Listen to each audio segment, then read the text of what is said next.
consecutive losses for the Central Coast Mariners, and question marks now in terms of what the Central Coast Mariners do moving forward. And I feel like this is a bit of a crossroads at the moment for the Central Coast Mariners as we pass round 12 in the A-League men's competition.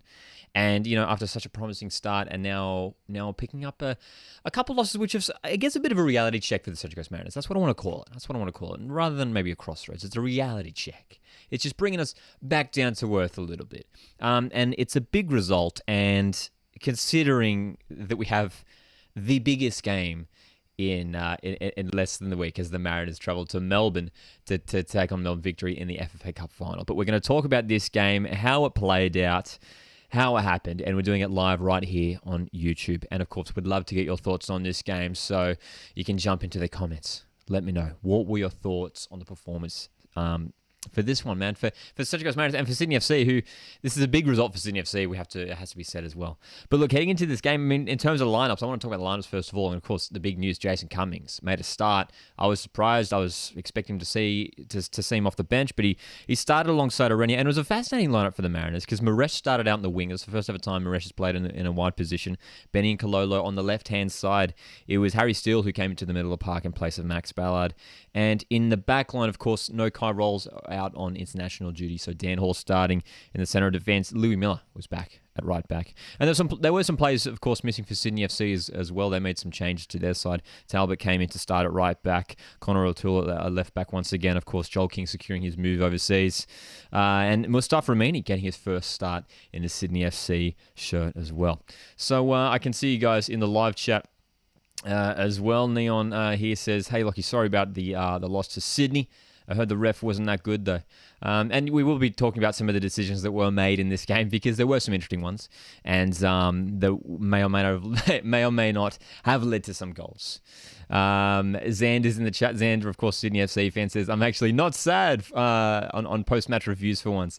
That's right. This is a very positive result for Sydney FC, and to be fair, it's been coming for Sydney FC after an impressive, they turned things around a little bit in the Big Blue last week, and they did manage to get the 3 points here. Look, from overall, like from the get-go and overall, it was a pretty entertaining game. I don't know what you guys thought. Even watching from a neutral point of view, I think it would have been an entertaining game to watch. It was quite end-to-end, and both teams were creating decent chances. Sydney FC, I thought, maybe dominating a little bit more in that first half. And of course, we sort of knew what to expect coming into this game, having seen these teams face each other twice already this season, both in the A-League and the FFA Cup competition. Mariners winning both. So it was interesting to see how Sydney came out in this game, learning from those two matches. And you got the sense that they did learn a little bit because they were a lot more positive. They were a lot more, they were pushing the Mariners back into their own half. And they were, overall, just a lot more positive compared to the Mariners. Central Coast looking for their chances on the counter-attack.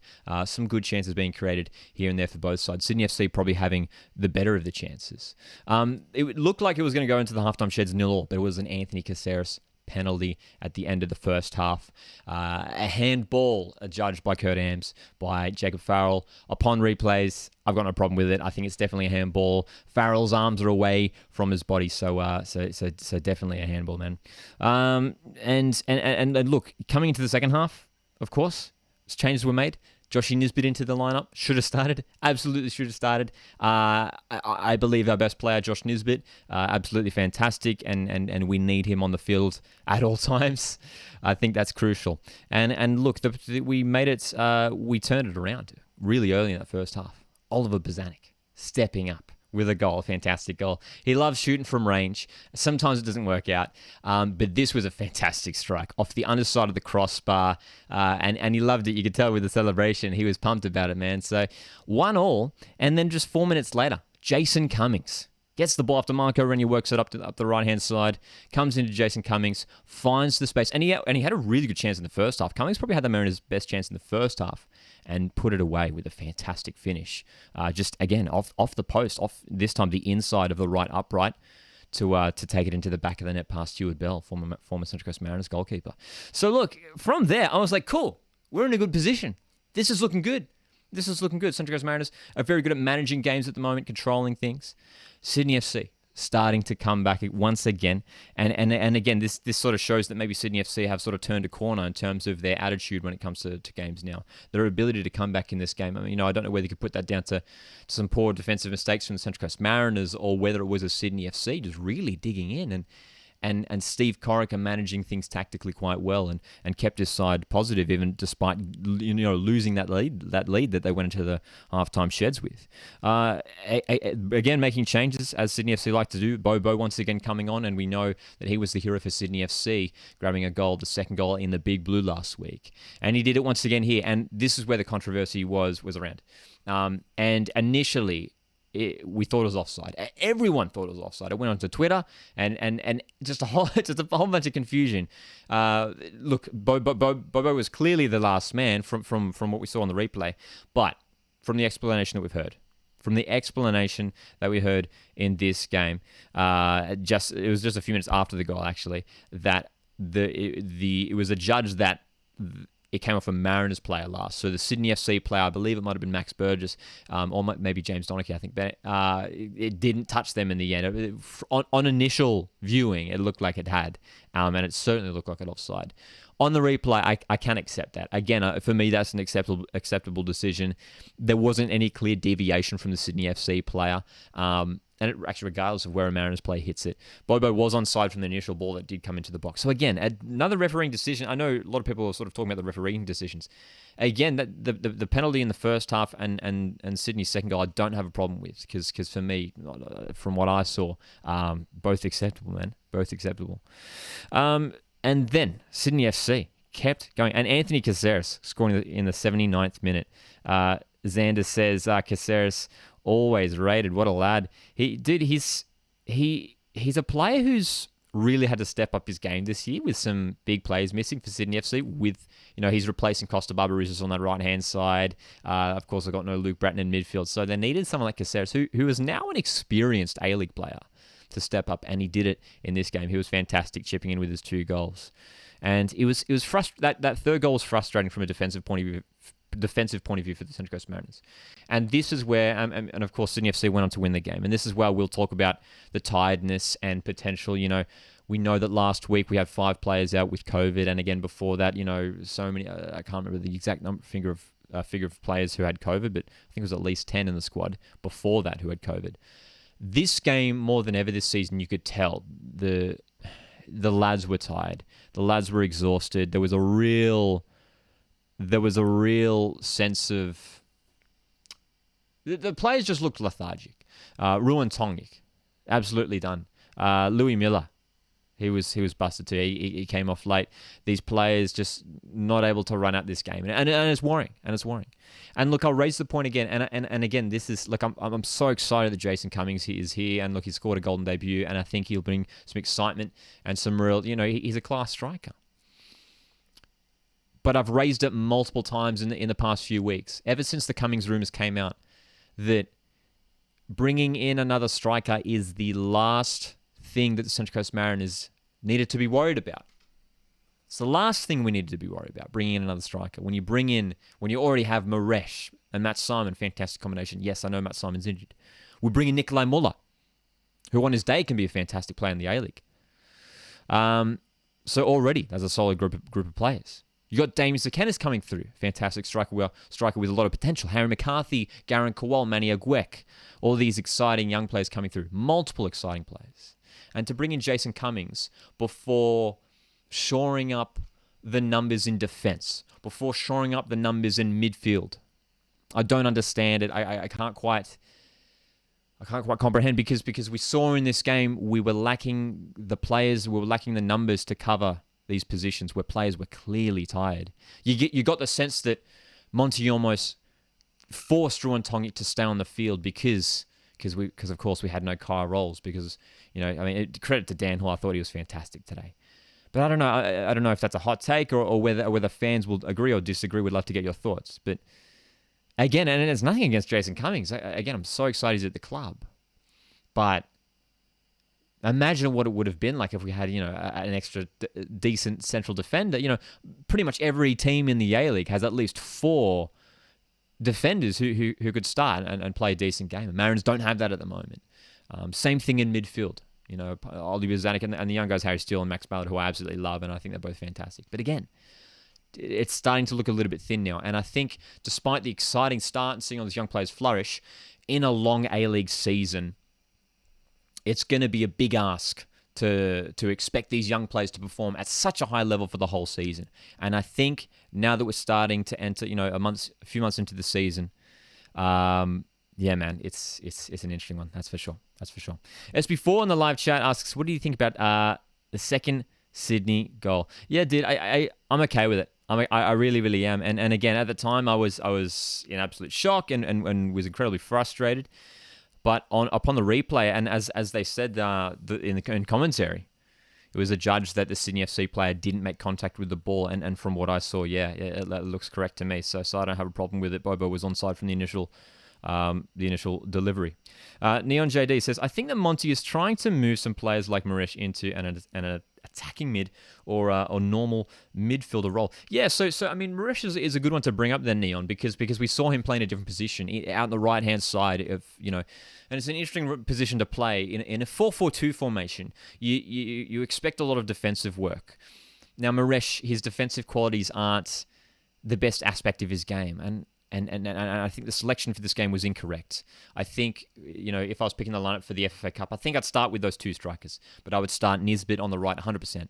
I would start Saigorod on the left over Benny and Kalolo. I think Benny and Kalolo is still just... Sai is just a bit more... His overall game is a whole lot more polished compared to Benny and Kalolo. And imagine the excitement of, 60th minute into a game where we're down maybe a goal, and bringing on Maresh and Benny and Kalolo onto the wings to bring on something different. And imagine those guys bombing down the wings to attack, tired defenders. That's what you need. And to have Sai and Nizzy starting from kickoff and having the quality that they have.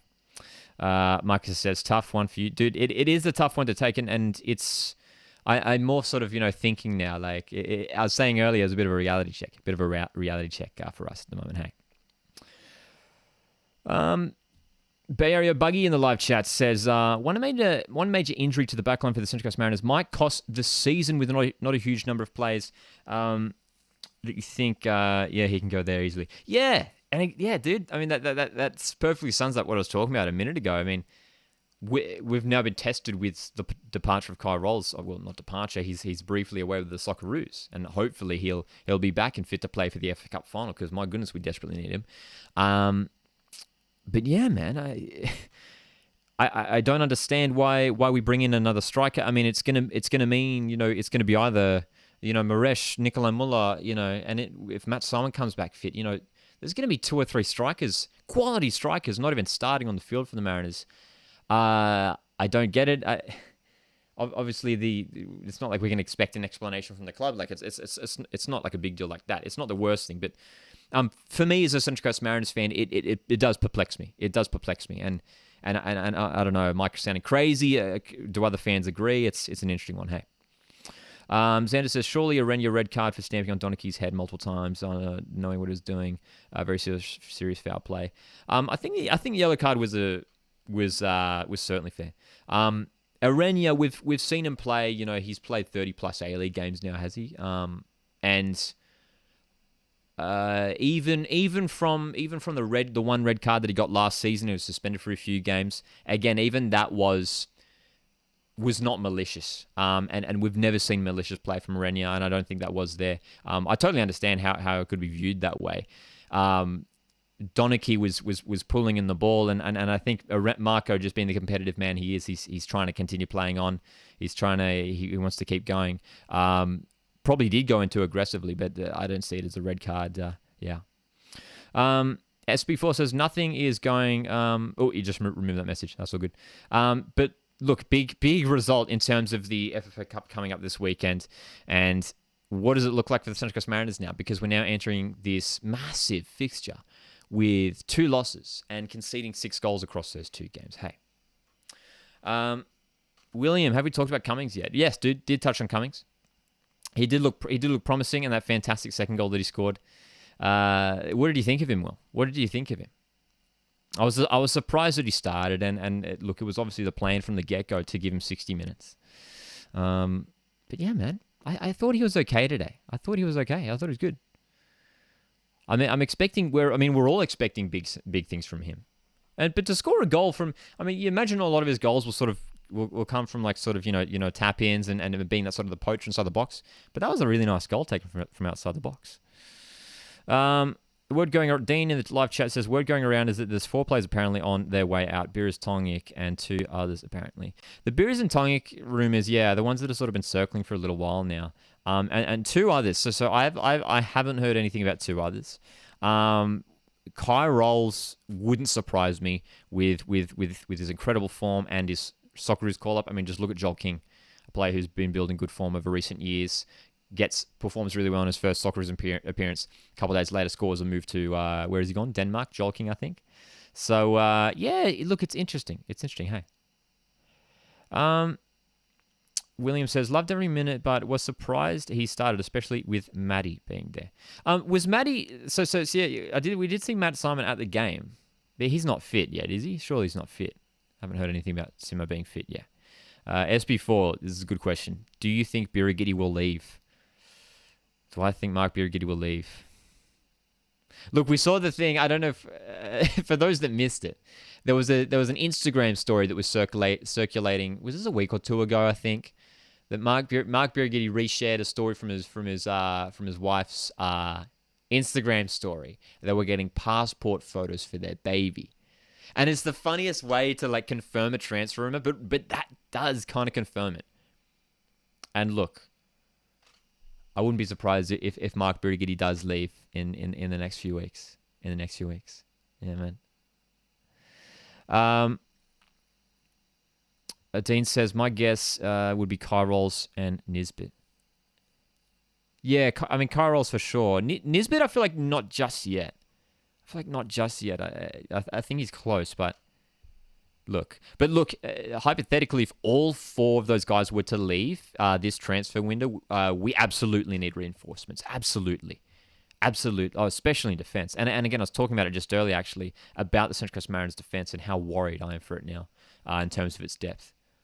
How concerned I am, considering we have 17 strikers and 3 central defenders. It really is concerning.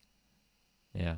As before says, the last week has been frustrating. Yeah, dude, and just to, like, it does pile it on, all on, isn't that right? Like, after it all started with last week's loss against Melbourne City, where it plays out with COVID. We get the FFA Cup draw. Gosford doesn't get drawn. Melbourne gets drawn. We're still holding hope that Wellington will win, so we can go to Gosford. Victory come back to. We were half an hour away, but Victory came back to win 4-1, of course, in that semi-final yesterday. So look, nothing has gone our way. Nothing has gone the Central Coast Mariners' way in the last week. But this is the perfect time for the Mariners to flourish against all odds against Melbourne Victory on Saturday. And speaking of Saturday, Rory's in the live chat. How's it going, Rory? Says, how's the nerves for Saturday? Oh, look, man, the good thing is that, look, there's no expectation on the Central Coast Mariners. We're going into the game as underdogs. Melbourne Victory are going to pack out Amy Park as you know they always do for these massive games, and all the pressure's on them, man. All the pressure's on them. All the pressure's off the Mariners now. If Mariners were hosting the final, it'd be a different story. But all the pressure's off the Mariners. So yeah, man. William says, surely we're looking at replacements for Birras. Caruso did look good against MacArthur, but surely he's not who we run with. Yeah, dude, to throw a 17-year-old in there is not the go. Not just yet. Still so young, still needs so much development. He did make a couple of good saves against MacArthur in round 3, but yeah, 100%, agree, 100%. And it will be interesting to see who they do go for. A player that I did bring up, who I mean, I imagine he's still on contract at Adelaide, is Joe Gauci, who was at the Central Coast a couple of years back. Joe Gauci, who is second choice to James Delinov at Sydney FC, Adelaide United, sorry. Xander says, you going down to Amy or staying and watching from home? Dude, so many people. I've gotten the most number of Instagram DMs than I have ever gotten the past 24 hours asking, are you coming to Melbourne? Are you going to Melbourne? Are you going to Melbourne? Are you going to Amy Park? And look, for the longest time, I was so confident that Gosford was going to host the final. I just knew it. I didn't even consider going down to Melbourne because I was like, nah, we're going to have it. It'll work out. Wellington might win. It'll work out, and it hasn't. So look, would love to get down there. Never been to Victoria, Melbourne. Never been to Amy Park. Yeah. Neon asks, do you think the Mariners will make any impacts in the transfer window, midfielder, defender wise? I'm going to say no. I'm going to say no. It's really interesting as well. I mean, like, I remember, like, just before the pre-season, just before the season started, Montgomery saying in an interview, highlighting the fact that the Mariners were not the most financially well-off club, and that's well known, of course. And we've used our sort of budget wisely to bring in the right players. Bringing in Cy Goddard, Benny Cololo, Mateus Maresh. And I thought, okay, that's pretty much it. And I was pretty happy with the squad, pretty much. And then Jason Cummings was brought in, and that surprised me. To have the budget to fit him in, and then. And again, just to bring up my point before, I don't understand why we bring in another striker when we so clearly need reinforcements in defense and midfield as well. Chuck's in here as well. As long as we don't sign a Ben Kennedy 2.0, says William.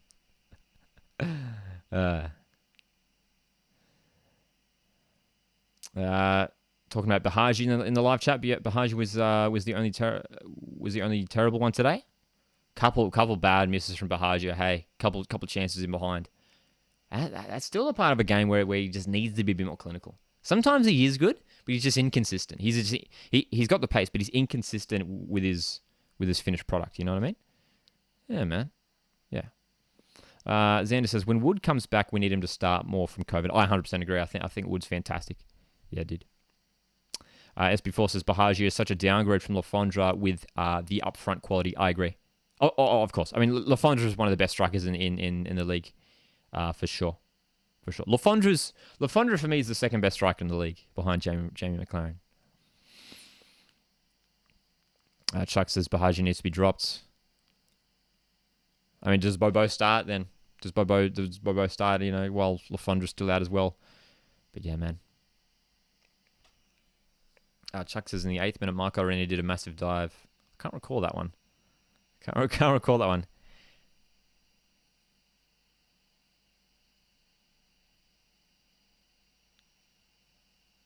Yeah.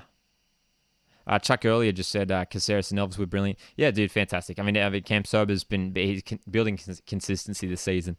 And Anthony Caceres, man, I mean, he's one of their best players. Football Stadium here, of course, a Sydney FC fan. What a win for us. Tough luck, mate. You weren't bad at all today. Look, Mariners weren't bad today. It was just our legs, just tiredness, just lethargic in the end, man. I mean, I think we would have held out. 2-all probably would have been a fair result. I would have taken a draw. Hashtag drop Bahaji says Football State.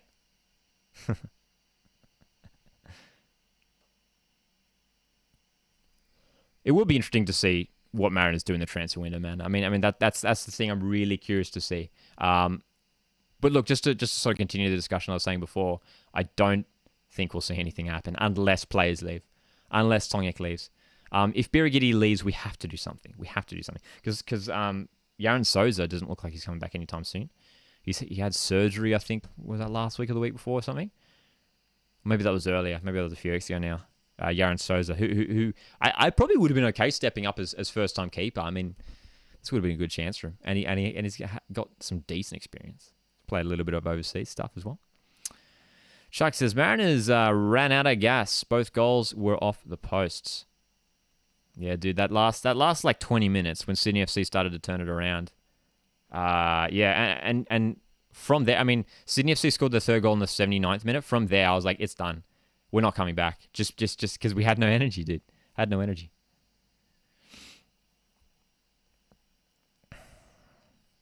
Are you watching the Newcastle Adelaide game tomorrow? Yeah, dude, I will be catching up with the Newcastle Adelaide game.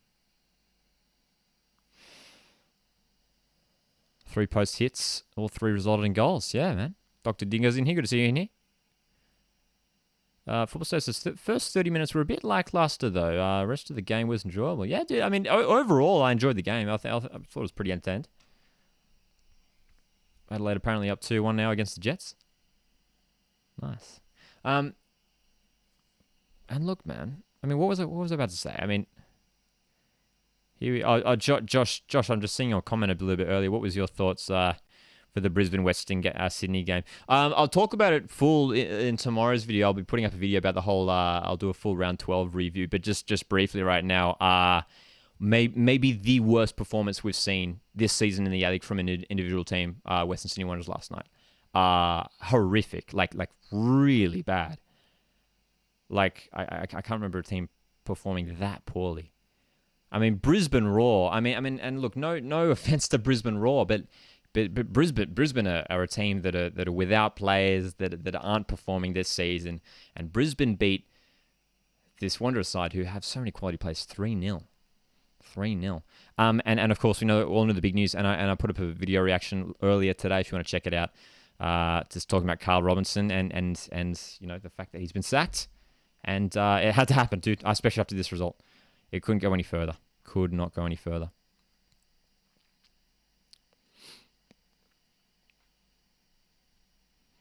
SB4 says, the end reminded me of 3 years ago for the Mariners. It's a good point you bring up there, SB4. Central Coast Mariners were one of the...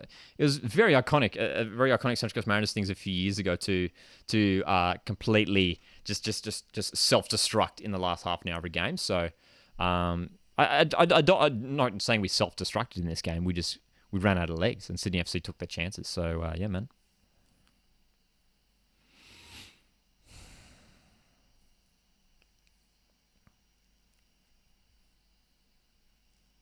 So look, I'm look just to touch on Sydney FC as well. I mean, this is an important result for them. This is an important result for them, which now pushes them a little bit further up the ladder. Hey, I do want to do before I tune off, we'll do a few more minutes. And again, if you want to get any more last questions in or any talking points you want to bring up, feel free to jump into the live chat. But I want to give my 3-2-1 votes from a Central Coast Mariners point of view.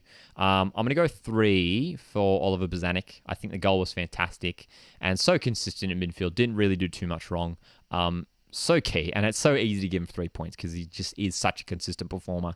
I'm going to give 2 to Dan Hall. I thought he was really impressive today. Some crucial defensive interventions. There was a couple really crucial chances for Sydney FC, and Dan Hall just stepping in big time was certainly the better of the central defenders next to Ruan Tongic. Ruan Tongic just has not been himself this season. I'm not sure what is going on.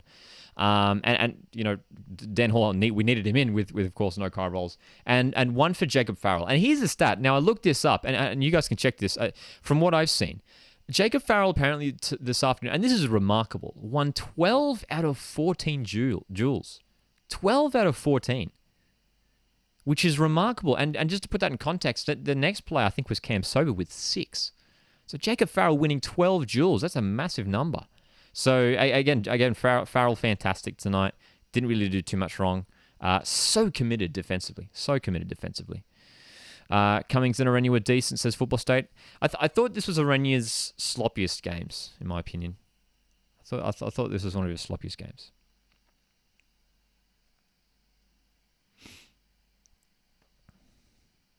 Xander coming in with his 3-2-1 votes for Sydney FC, 3 for O'Toole, 2 for Cam Sober, 1 for Caceres. Nice. Closely followed by Heward Bell. Football State says Amini was good as well today. I thought Amini was very good. And he brings something different to that Sydney FC midfield because of the way he drives forward and everything. As before says 3 for Hall, 2 for Bozanic, and 1 for Farrell. Yeah, I mean, easily could give him 3 for Hall, actually. He was fantastic, wasn't he? Impressed with Talbot, says Football State. Yeah, he looks... I think I prefer him. I don't know about what you Sydney FC fans think, but I think he's a little bit better than Van der Sarg playing in the right back position. He just looks a bit more comfortable there, doesn't he? Cockett says Nisbet played really well when he came on. Yeah, 100%. I mean, we desperately need him to start. We've missed him. Man. We need Nisbet playing well. When Nisbet plays well, the Mariners win. It's as simple as that. So, and I'm a strong believer, and this is a bit of a hot take, but Nisbet on his day can be one of the best midfielders in the league. I genuinely believe that. Yeah, man. I love it, Sam. Dude, can you imagine Cummings just like scoring the winner against Victory in the Cup? Just scoring a late winner, dude, that's the dream. So we hope for it. And as well, just so you guys, I mean, keep an eye on the YouTube channel. There will be a lot of content coming out this week previewing the grand final. So much hype for it. Keep an eye out on game day as well on Saturday. It's going to be epic. It's going to be epic. But guys, I'm going to jump off there. Thanks so much for checking out this live stream. Bit of a longer one, but just wanted to debrief and chat about some of the big talking points coming out of this game. 3-2 to Sydney FC at the end of round 12. Have a great week, guys.